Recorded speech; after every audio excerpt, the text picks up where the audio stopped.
इसलिए आप कभी मुझे नहीं बोले। बोले ना ना, तो गीता किताब देखा है? बोले हाँ देखा हूँ। उसका जो पहला पेज देखा है? बोले हाँ देखा हूँ। उसमें क्या है? बोले एक तरफ कौरव खड़े हैं, एक तरफ पांडव खड़े हैं, कुरुक्षेत्र का मैदान है, वहाँ एक दिव्य रथ है, वहाँ 5-6 घोड़े लगे हुए हैं रथ में, और कृष्ण सारथी हैं और अर्जुन रथी हैं। तो बस सारे किताब एक तरफ, और इस चित्र को अगर समझ लिया तो गीता का सारे जो मैसेज गीता में, सारे अध्याय पढ़ने के बाद जो कर्म करने के लिए प्रेरणा करता है गीता, उस फोटो के अंदर समाहित है। कुरुक्षेत्र मतलब क्या? कुरु मतलब कर्म, क्षेत्र मतलब जगह जहां हम रहते हैं। मेरा इस शरीर जहाँ रहता है, मेरा जो कर्म क्षेत्र है वही कुरुक्षेत्र है। वहाँ एक तरफ सत्य यानी कि पांडव रहते हैं, असत्य कौरव रहता है, यानी कि मन और विवेक का खेला करता है। और ये जो दिव्य रथ है, ये तेरा शरीर है, ये दिव्य तनु है, और उसमें जो घोड़े लगे हुए हैं, काम, क्रोध, लोभ, मोह, मद, मत्सर, ये सब वो अश्व है जो मन उसकी सवार होकर हर दिशा में चले जाता है। उसको नियंत्रण करने के लिए कृष्ण रूपी एक सारथी की नियुक्ति करता है। ये गुरु रूपी सारथी जब आप अपने जीवन में नियुक्ति कर देंगे, तब क्या कहते हैं, उस रथ दिव्य तनु पूरे क्षेत्र में, अपने कर्म क्षेत्र में, उसको रोकने वाला कोई नहीं है। अपने कर्म क्षेत्र से दिशा में चलेगा। हमारे जीवन बहुत संक्षिप्त होता है, इसमें नानादि बाधा विघ्न आता है, नानादि समस्या आता है। इसलिए ठाकुर जी सत्यांश में बोल रहे हैं, जहाँ जाने से ग्रंथि का मोचन होता है, वह समाधान होता है, उसे तीर्थ कहते हैं। हम जहाँ जाते हैं हमारे ग्रंथि का मोचन हो पा रहा है, तो इसलिए श्री ठाकुर उस दिन अपने श्रीमुख में बोल रहे हैं कि मुझे और शायद 10,000 साल तक आना ना पड़े। ऐसे व्यवस्था करके गए हैं जो आचार्य अनुसार। ये जो परंपरा है, आचार्य परंपरा में, आज हम व्यक्तिगत जीवन में जब उनके साथ मुलाकात करते हैं, हमारे व्यक्ति समस्या, दाम्पत्य समस्या, पारिवारिक समस्या, ये सारे का समस्या का समाधान करने के लिए हमारे साथ रहते हैं और हमें दिशा निर्णय करते हैं। तो एक दिन ठाकुर जी को पूछा जा रहा है कि ठाकुर, हमारे इस भारतवर्ष भूमि में कई बार पुरुषोत्तम का आगमन हुआ। पाश्चात्य में तो शायद एक जीसस, एक मोहम्मद आए हुए हैं, तो क्या उन लोग ज्यादा भाग्यवान है, हम लोग ज्यादा भाग्यवान है? तो ठाकुर जी बोल रहे हैं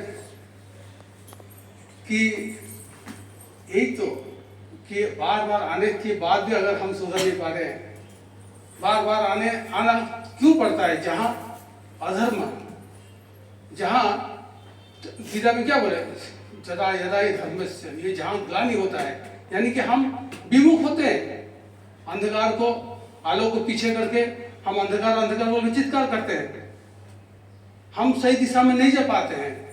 नादि पुरुषोत्तम का आगमन अगर मनुष्य कल्याण में है और उनके सही दिशा में, तो जब तक हम आज देखते हैं, आप छोटी सी बात देखना, जब दारा लोगों देखे होंगे, जो पुराने देखे होंगे, जब ट्रेन का पटरी था वो लकड़ी का था,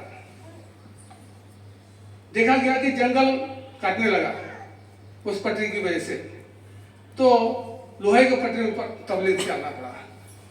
लोहा माइंस का इतनी खपत लोहा पटरी में हुआ, तो बाद में वो क्या कर सीमेंट काम रहे। यानी कि जो जनरेशन चेंज होता है, सोच चलता। 5,000 साल का पहले मैं जब कृष्ण के साथ जो हैं, आज ठाकुर जी के पास रह के, उससे उस दिन केशव बोल रहे थे, केशव जब पहला बार आए ठाकुर जी को मुलाकात करने के लिए, तो उस वक्त यही लीला चला कि वो उनको समझना मुश्किल हो गया कि इतने सहज भाव से इतनी ज्ञानी पुरुष के साथ कैसे मुलाकात हो सकता है। सृष्टि तत्व का जो एक वैज्ञानिक थे, वो बड़े सीवी रमन का असिस्टेंट थे बंगाल का। जिस दिन ठाकुर जी के साथ उनका मुलाकात हुआ, जब वो सीवी रमन को बोले कि मैं आपके पास रह के जो झांसा देखता था, मैं ठाकुर अंकुर चंद्र के पास आके मेरे जीवन का मैंने जो अदृश्य झांसा दिखता था मेरे क्लियर हो गया। तब जाके उनके पास रहे बहुत सारे ठाकुर जी का पूरा जीवन ठाकुर जी से मुलाकात करके, उनसे कथोपकथन करके, उनसे बातचीत करके बहुत सारी ज्ञानी गुणी आके ठाकुर जी का हर तरह से देखे हैं। रही बात कि हम उन्हें अपने जीवन में जो जीवन शैली बताए हैं, जिस तरह का वो हमें बताए, व्यक्ति जीवन ये जो ब्रह्मचर्य कैसे होना चाहिए, कैसे दाम्पत्य होना चाहिए, कैसे संतान आना चाहिए, किस तरह का विवाह होना चाहिए, किस तरह समाज को नियंत्रण करना पड़ता है, हम सब देख रहे हैं।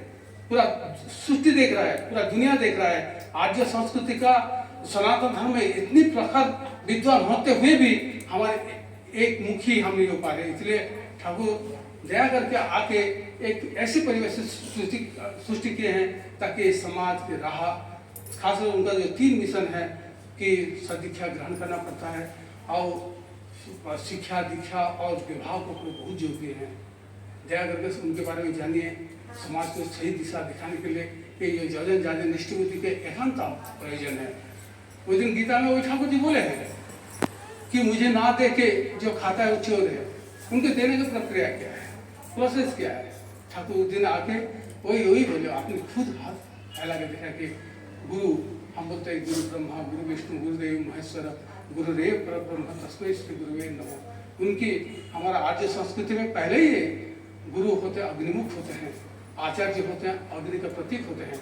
हमारे पहले हम लोग जाया करते थे और गुरु को संग करते थे और उनके से अग्नि ले आके हम अग्नि उपासना करते थे, अग्निहोत्री करते थे। आज वही अग्निमुख हैं, इसीलिए इष्टवृत्ति एक ऐसी प्रचलन ठाकुर के हैं कि हम सब इतनी जो कर रहे हैं उनका अच्छी तरह एहसास हो रहा हो कि सुबह उठ के जब इष्टवृत्ति नाम ध्यान करके स्वतंत्र विद्या कह के जो इष्टवृत्ति संपन्न करते हैं, प्रार्थना के अंत में उनका एक ज्योति होता है, तपस्या है। ठाकुर बोले कि मुझे जंगल सन्यासी की आवश्यकता नहीं, मुझे गृहस्थ सन्यासी की आवश्यकता नहीं। आइए ये पवित्र सत्संग सुंदर बात संपन्न हुआ। हम सब उन्हीं की दया से, उन्हीं की कृपा से जो युक्त होने का जो प्रयास किए दादा, सबसे सुमन के व्यक्ति जीवन, दाम्पत्य जीवन, पारिवारिक जीवन सुंदर से ये जय।